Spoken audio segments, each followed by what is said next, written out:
Good morning, everyone, and welcome to this open session of the External Engagement Committee. I am Dario Gil, chair of the committee, and other members include our wonderful colleagues, Suresh, Deborah, Dorota, Steve, Alan, and Steve Willard, and Heather. Are there any other board members present that we haven't listed? Yes, Maureen Kondik. Maureen, how are you? Welcome. Good morning. I'm well, thank you.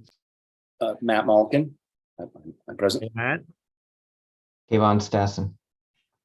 Wonderful, Kevin. Thank you for Good morning, joining. Wanda Ward. All right, wonderful. We have a fantastic quorum today. Anybody else that we missed? Okay, so our agenda today will focus on two things. One is advancing our domestic STEM talent strategy, and also discussing the draft engagement plan for our 2024 science and engineering indicators. Before we turn to our first agenda item, just a reminder that this is an open meeting being live streamed and recorded. So please avoid raising or discussing issues that are not public. And so we're going to start first with our strategic engagement plan discussion. It's our first agenda item. And I just like, before we enter into a discussion, just take a few minutes to frame this discussion. What I hope we can accomplish today is to reach, or at least to move forward towards a consensus on the strategic focus on STEM talent to meet urgent national needs. Board members have discussed this at past external engagement meetings. We discussed it, you will all recall, during our February board meeting, and also during last month's Council of Committee Chairs meeting.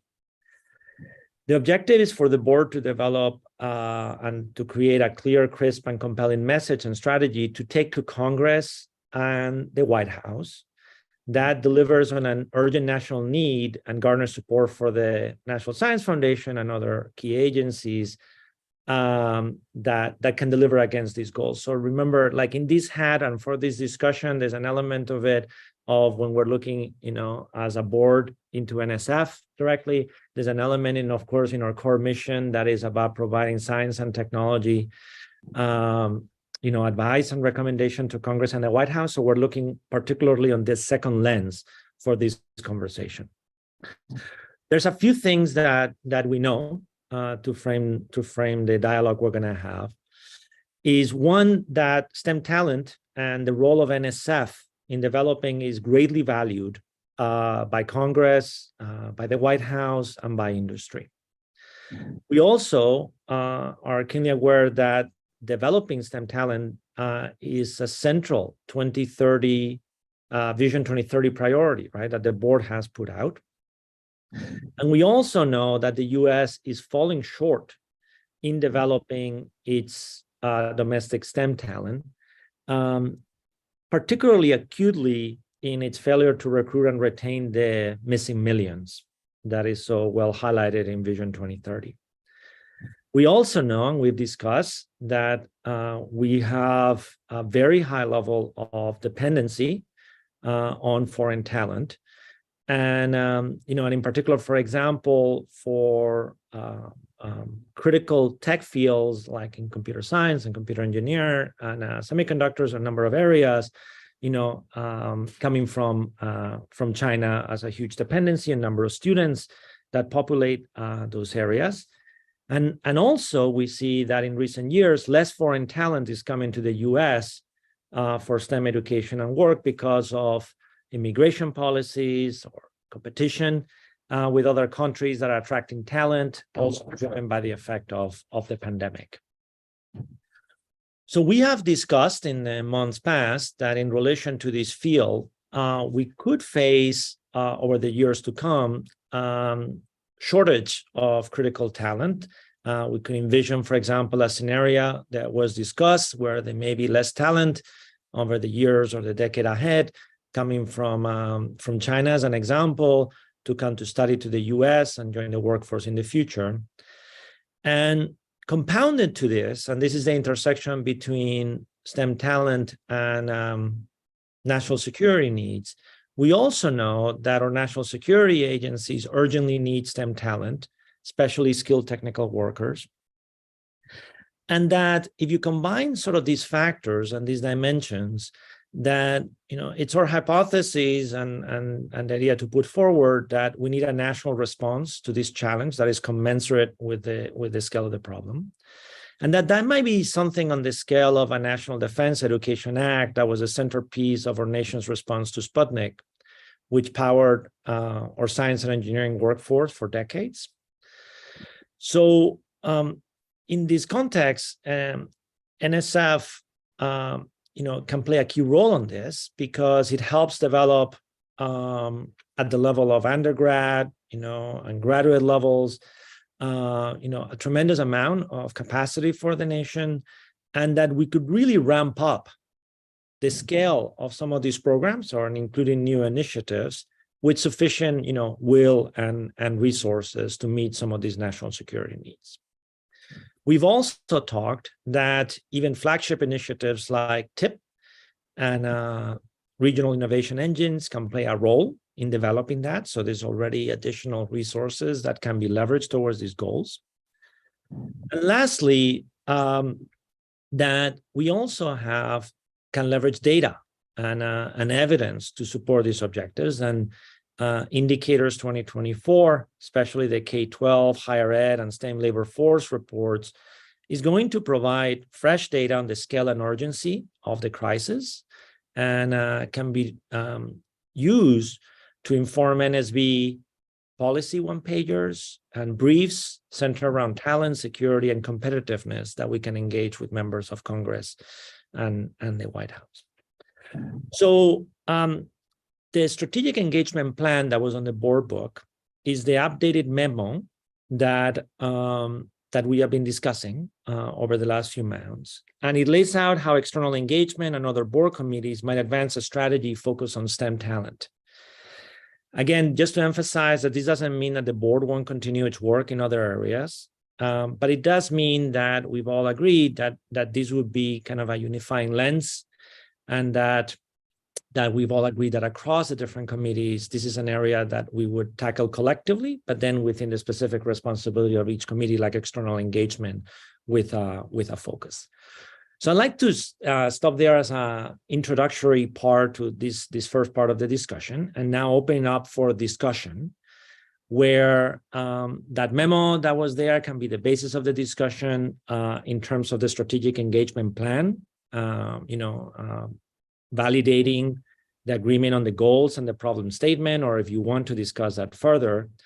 And if so, to start getting more concrete as to the kinds of documents and scenarios that we would plan and how we will go about executing. So let me stop there and gather your comments and feedback on this first part, the strategic engagement planning that we're putting forth in the document.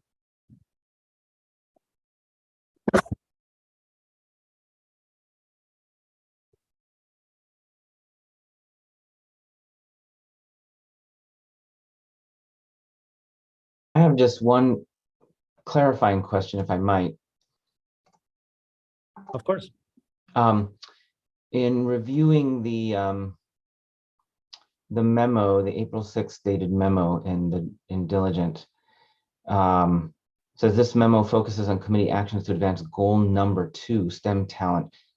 Can you put goal number 2 in context? What are goals number 1 and 3, et cetera? Yeah. So we had, so let me step back for a second to maybe clarify that. In external engagement, the approach we've taken over the last year or so was essentially to say there's 3 sets of constituencies that we have to engage and dialogue with and activate in support of the mission of the National Science Foundation, and broadly, right, on science and technology, education, research policies, right? And the 3 constituencies were the university, right, and academia constituency, the business constituency, and the national security constituency. So there were sort of like those 3 lenses. And we put a lot of effort in dialogue over the last year in the business community, right? around that, because obviously, they're dependent on the talent that gets generated, depending on research outcomes that get supported by NSF and so on. And so that was one element of it.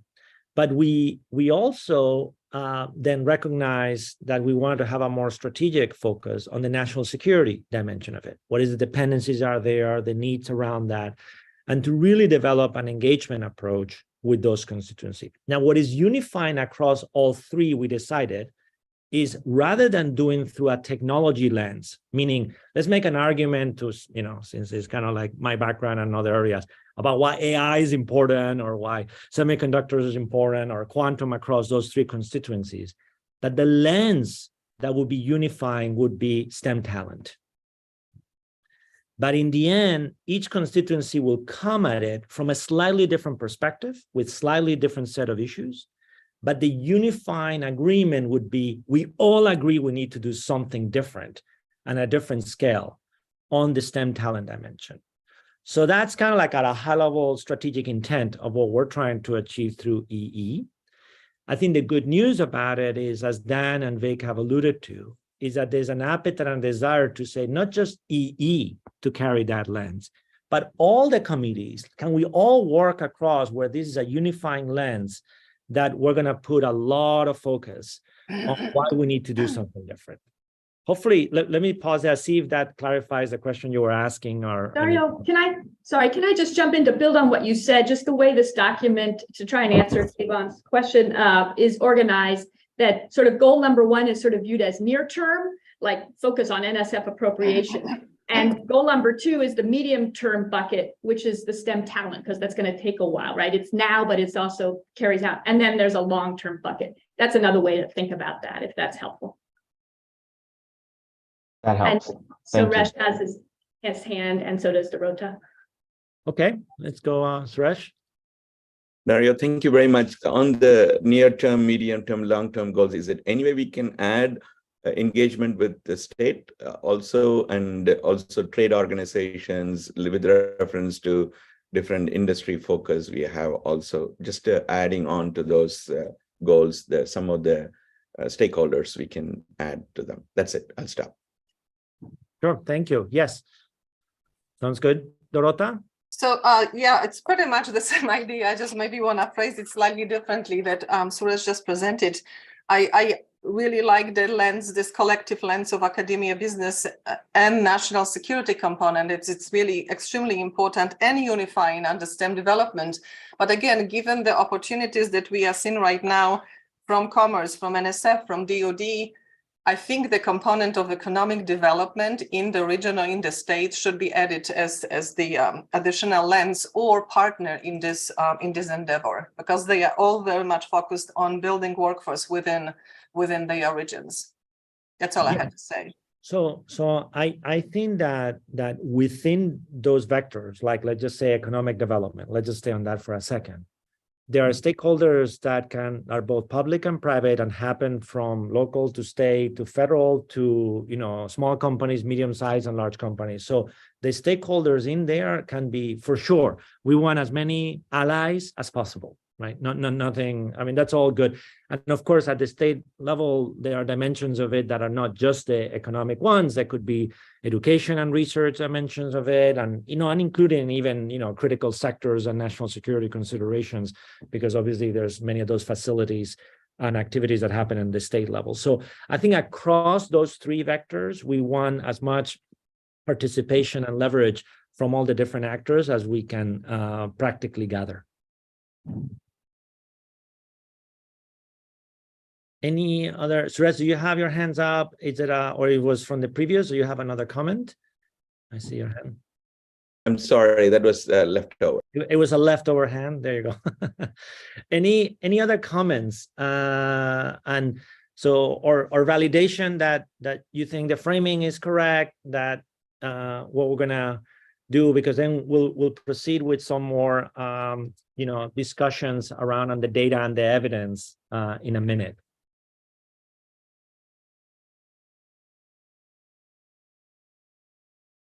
Okay, I will take that as a yes. Oh, Maureen, I think I see your hand. Yeah, Dario, I guess I would like some clarification on, you mentioned early on in your remarks that this is a message we'd like to be able to take to the White House and Congress. And I agree that the more agencies and the more committees within the National Science Board that provide that focus and that lens, the more amplified and the more intense the pressure will become. But could you help me understand a little bit better what the thinking is about what the ask is going to look like? You know, what is it that we are going to request? You mentioned the National Defense and Education Act of 1960, but you know, in today's dollars, that would be asking for something on the order of $2 billion a year. Yeah. So we're not quite there yet, but just imagine some kind of, I mean, this is just for like, you know, early thinking around that and, you know, beginning of those discussions, right?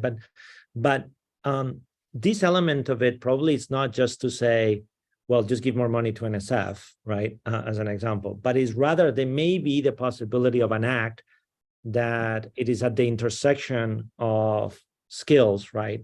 And the development of the skills within this lens of national security needs, just like we have seen acts and action at the level of infrastructure investments and national security needs. So this would be the complementary side of the coin, where there was a good understanding of the nature of the problem that needs to be solved, concrete policy prescriptions of what would make a difference. Imagine the possibility, again, this is just a thought of a standalone, you know, act whose execution then would be a variety of federal agencies and other stakeholders to carry it out, including the National Science Foundation. For that possibility to even entertain, I mean, it's kind of like if we were rewinding ourselves before the Endless Frontiers Act was introduced. There was a vessel and a conceptualization of an idea, right? And the combination of Endless Frontiers and CHIPS eventually became the CHIPS and Science Act, and then that's what led to the, you know, a whole host of activities. So I think that that's, you know, ultimately after we do the work on both evidence gathering, dialogue, potential policy recommendations in the level of our advisory capacity to STEM, imagine something like that occurring. That would be an outcome.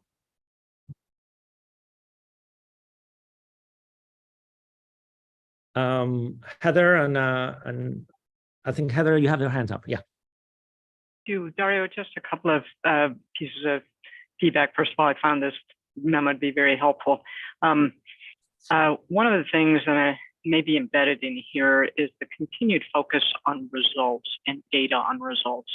While the NSF publishes a lot of things, you know, you mentioned the issue of training talent, U.S. citizen talent, and some of the reporting that is required, that NSF requires, is still voluntary, and I think we're going to have to address that issue this year, in order, if we're really going to meet the challenges of the missing millions, when we fund a huge amount of stuff and then really make reporting voluntary in key elements, that's an issue, and we're going to have to overcome that. The second one is I like your focus here on in some of this on things. I think you used the word high return on investment. We see a lot of things and examples that are brought to us at board meetings that are great little examples, but does it scale and is it sustainable? We can all throw huge amounts of money at something and have some impact, but where are the high leverage things? Where are the things that really make a difference, particularly on the developing of the next generation of talent and reaching the missing millions? I think that's, if we can focus on those, what is high leverage and how do we scale it, that will make, that will have a disproportionate impact. And it's also easier to explain why the marginal dollar there is from the Congress is worth doing. And then the final, I do like your connection to national security needs and some of these other ideas. When we talk about block grants or those things, always keep in mind, you know, state and local buy-in. I know, you know, the idea of match or local contribution is always hard because sometimes it excludes some groups that you don't want to exclude. But if the states are involved particularly when it comes to opening pathways for the next generation of talent, you've got more buy-in overall. And that's one of the reasons community development block grants are so strongly supported, is because over time they've built strong local support and commitment. And so it's not just displacing state funds. Hey, we've got this federal money, so we can reduce our state money and put it towards more roads or whatever. It has to be, if you're not going to be committed to this, don't apply for the money from each state in the nation. So just by design, it needs to be what you're saying is by design needs to be like a partnership co-investment model, right? Structurally. Yeah, or at least conditional on not, you don't get the funds unless you maintain a level in your state. So there's way too many examples in higher education where federal funds displace state funds and the state becomes less and less committed. And you haven't done anything to move the needle where it really matters, where the students are. I love that. I think that's so sensible. I think those are great comments. And on your second one on the scale, I mean, that resonates also very strongly with me. Because there's been so many programs around that. I think as part of we do this distilling, if on the sort of recommendations is like, here's 5 programs that have been proven to have results and there's evidence for which scaling it of it is viable and would, in all likelihood deliver, right, commensurate results to what has been achieved so far. Rather than, because very often I agree with you, we end up like how many programs we have, and there's like there's a list of endless programs. Is there an effort that the board can do of distilling on getting evidence of here's a number of them, and there could be others, but there's a number of them that have a proven track record of success. Whether there were, and I think it would be interesting to do is in that spirit of partnership, they don't not only have to be federal programs. I mean, they could have been driven by philanthropy. They could have been driven by combinations of public and private sector, or like at the state level. Like it's whatever this strong evidence that has worked somewhere, but like with a focused effort, we think they could scale nationally.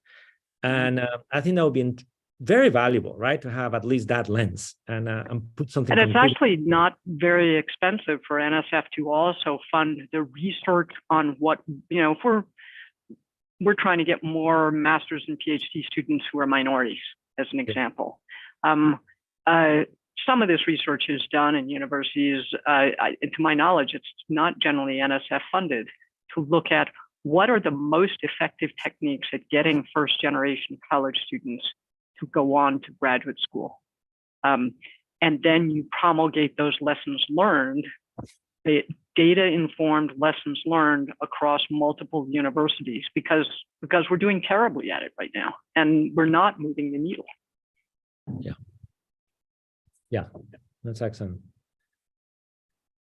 On the topic of data, we're going to move in a second to our science and engineering indicators engagement plan. And we have Maureen with us, who is going to, help us navigate. But before we go there, Wanda, I see your hand up. Yes, thank you, Dario. One very quick observation with regard to that one pager. Again, the medium-term goal is to identify or have us recognized as a STEM talent agency. The focus within this context is economic, national security, and competitiveness. In a discussion we had on yesterday, in terms of a niche that NSF has for workforce broadly, there's quite a bit of recognition in the area of the instructional workforce. That ties in to the K-12 work in particular that ESPE is doing. Do we want to keep the focus on economic and national security and competitiveness, or is there room to broaden it to consider instructional workforce within the context of Goal 1? Yeah, it's a great question. I'd love to hear everybody's opinion on it. I think I go back to my comments on the 3 constituencies. I think this would be an example of the first constituency that we care very deeply about, of course, the whole educational aspect, universities and beyond. So yes, we always have to, bring these different lenses. I think it was just a question of prioritization. So all three are important. I think is we started to develop a little bit of a muscle on the economic piece last year, which we have to continue. We got to develop the muscle on the national security piece and get that going. And then once we have that, I think we got to get those three things going always, and everything has to be additive. So, but what do you think? What's your reaction to that? And so I think the answer is yes, but let's develop this other capability as well. I think that's very reasonable. And there are other opportunities that we have and some other documents that we're addressing where it could fit very nicely. Even now, I think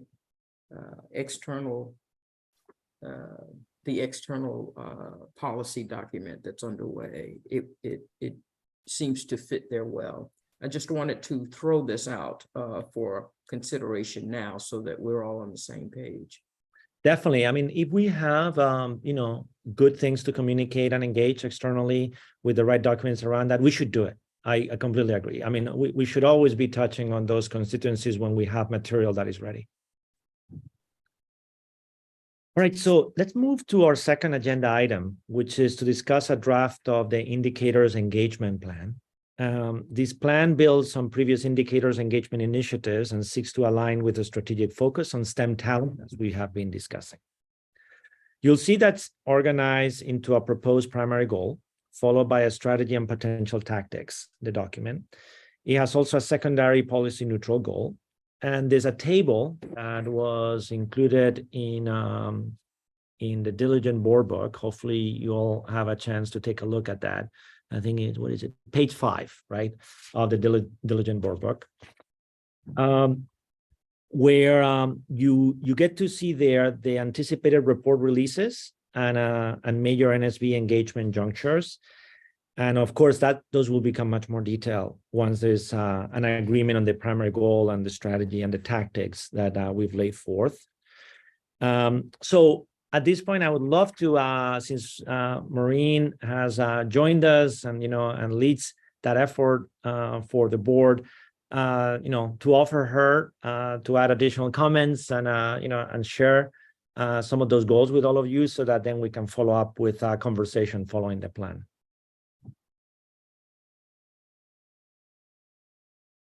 I don't know if Marina's there or if I put you on the spot. Thank you, Dario. I am traveling right now and do not have access to the Diligent board book. So no, I did not get a chance to look at it. However, we have talked in the past about this combined effort, and I think it's not just a good idea, it's really quite a critical thing that we work together to try to make this happen. From having looked at the board book earlier this week, I think the plan you outlined is actually quite good. I am not sure, in the absence of being able to look at it right this moment, I can give you more definite comments than that. Thank you, Maureen. I appreciate it. So let me provide a little summary for everybody, just in case, and then we can have a dialogue for a few minutes around that. So I'll start with just the release date so that everybody is on the same page. So in August, they will be, as everybody knows, the reports get delivering phases. It's not all with one drop. So we have academic research and development is planned for August 2023. And then in the fall and winter of this year, there's going to be a number of STEM talent reports, which is very apropos. And the reason why we are spending time in the external engagement to discuss it. They include the reports on elementary and secondary STEM education. They include the report on the STEM labor workforce of today, mapped against scientists, engineers, and skilled technical workers, and also a report on higher education in science and engineering, right?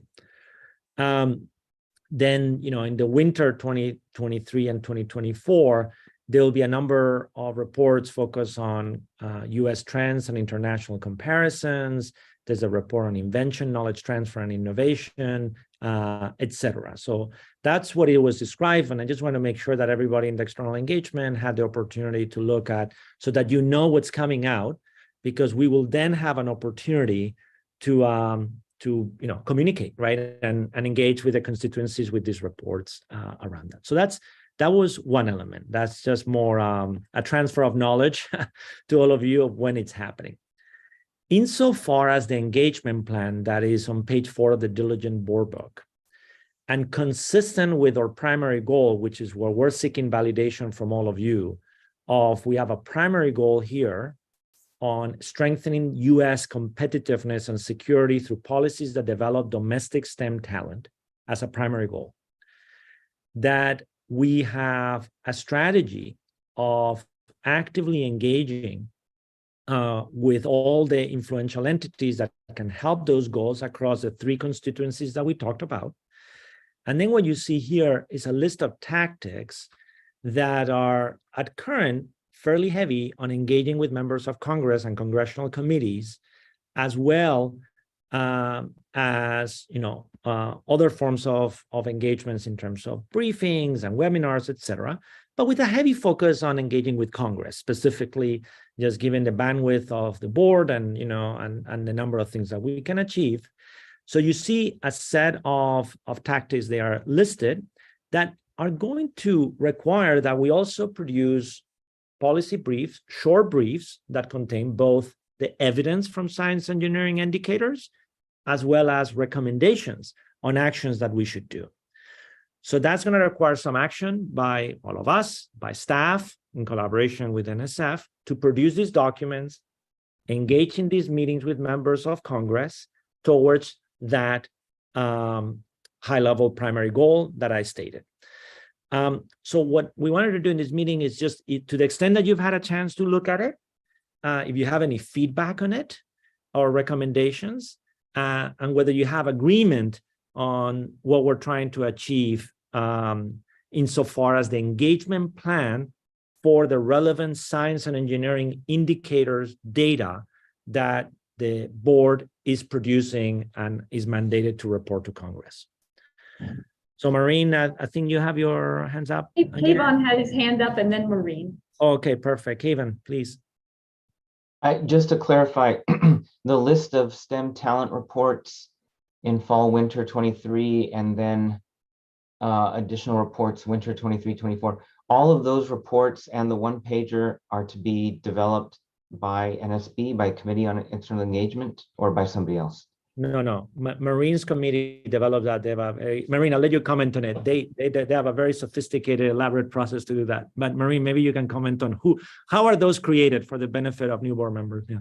Right. So for the new members, this is the Science and Engineering Indicators is a congressionally mandated report that must be delivered every other year. And the National Science Foundation, the wing of the National Science Foundation, the National Science and Engineering Statistics, or NCSCS, is primarily responsible for producing the data and analyzing it, whereas the NSB is primarily responsible for sort of shaping the message, reviewing the reports and approving them.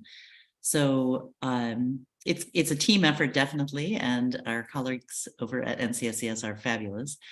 It's a major effort. I mean, it's something that pretty much we come off of one cycle and jump immediately into the second one in anticipation of what we need to produce in 2 years. So in addition, the SEP committee often produces one-page policy papers, which is more along the lines of what Dario was discussing, where we not only try to base those papers on evidence, but also make very clear recommendations about what we think should happen to address the problems. Dario, I did thank you for your summary, because that really did help bring to my aging neurons what I had thought when I read through the documents originally. I think a couple of things I would like to suggest we do. The fall reports are really going to be the most impactful. Particularly the K through 12 thematic report, is the data in that is just devastating, and really a call to action. So I would like to see, leading up to the release of those fall reports, if possible, a concerted effort to try to draw in other agencies that are aligned with us in our concerns about STEM talent, so that we can make a more coordinated message with them. I mean, it's wonderful for the National Science Board and the National Science Foundation to sound the trumpets, but if we can pull in a few other agencies with their trumpets, we have much more of an effect. The other reason I'm focusing on that fall period is the mandated quadrennial report that is due to Congress at the end of this year.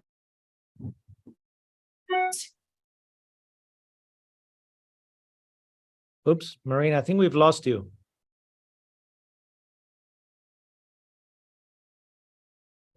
Yeah. Whatever we can do in one-page kinds of reports. Maureen, we lost you for like 20 seconds. I think we lost you when you were saying the quadrennial review, and we lost you. Yes. So the quadrennial review, which was mandated by the CHIPS and Science Act, is due to Congress at the end of this year. And it's a new and very powerful opportunity for us on the NSB to provide policy recommendations in a very concrete and real way based on evidence. So I would also like to see the production of that review as part of the strategy we're utilizing. Yeah, I think that thank you. I think that those were very, very helpful comments. And on Maureen, on your comment around other agencies, I would just sort of expand on that thought, that I think it's not only other agencies, but other constituencies along the lines we were just talking about, right? That as we provide evidence of the nature of the challenge that we face, who are all those other voices that can accompany us in highlighting that, and how can they speak also on behalf of the data, right, that is being presented. So, but I think that's great. And Kevin, just to follow up on your comment, the part of the reason why having this discussion here with Maureen and so on is like we've been discussing about having a much tighter strategic alignment between SCP and EE for obvious reason, right? Because they go hand in hand. One is like the data, the evidence, the strong analysis, and then it needs to be complemented and amplified by a much more focused effort on how do we communicate it and engage to achieve overall policy objectives.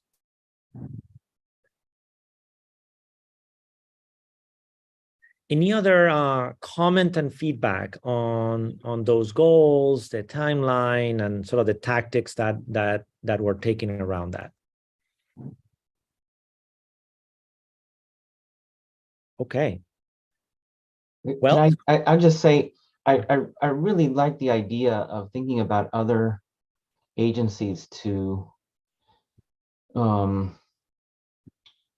coordinate with in terms of a really amplified message. I wonder if there's been thought about, thinking about these themes of national security and so on. Is there opportunity to connect with DoD, DOE, and others? That doesn't require a response right now. Just to say that it sounds like a great idea. Yeah, Kevin, you are channeling Vic McCrary here. And I appreciate that, because it is a constant drumbeat of his that we do have allies, and Department of Defense, Department of Energy, Department of Education. These are all people that have significant interest in STEM talent in this country, and appreciate the plight we're finding ourselves in increasingly. And so I think this is in addition to the other constituents that Dario mentioned. I think being able to pull in other agencies is going to be a really critical component. I think that can be incredibly effective. I mean, my proposal to get very concrete around that is that we need to produce, I was suggesting when I was talking to Nadine, just a couple of 2-pagers.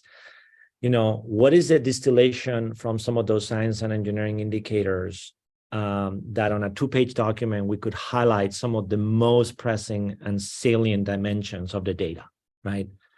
And maybe just another 2-pager with the vessel of some of the big ideas of doing kind of like a Skills Act or something really ambitious around that, with some concrete potential implementation plans. A little bit with the lens of what Heather was saying. Here's some programs that have worked. Here's things we could do, and use that as the basis to engage with a strategic dialogue with those stakeholders, right? So that we can go and sit down and you say, here's how we see the problem, but this, this summarized like at its essence.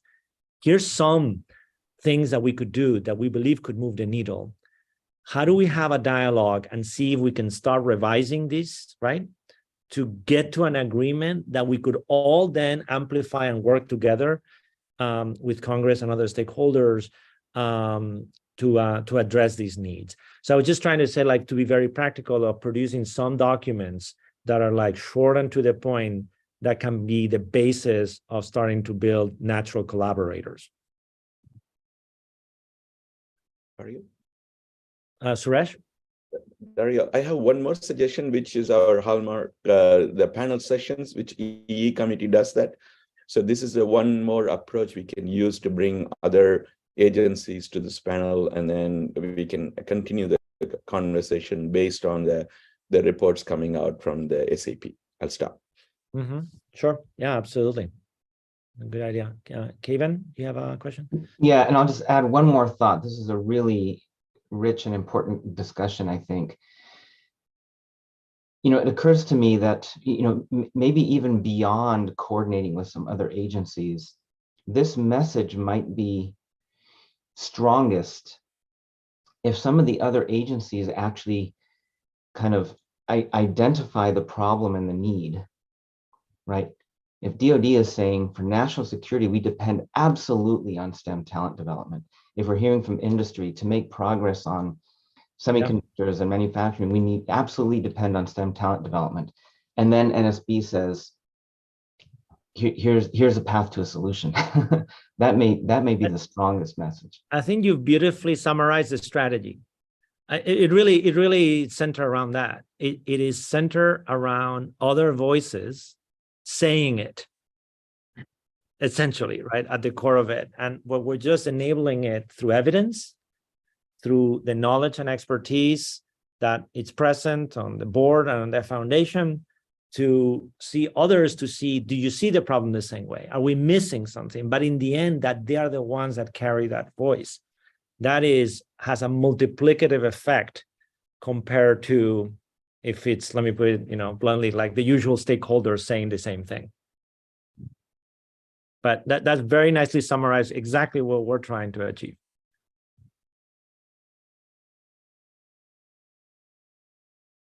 Any other comments, last minute comments on this?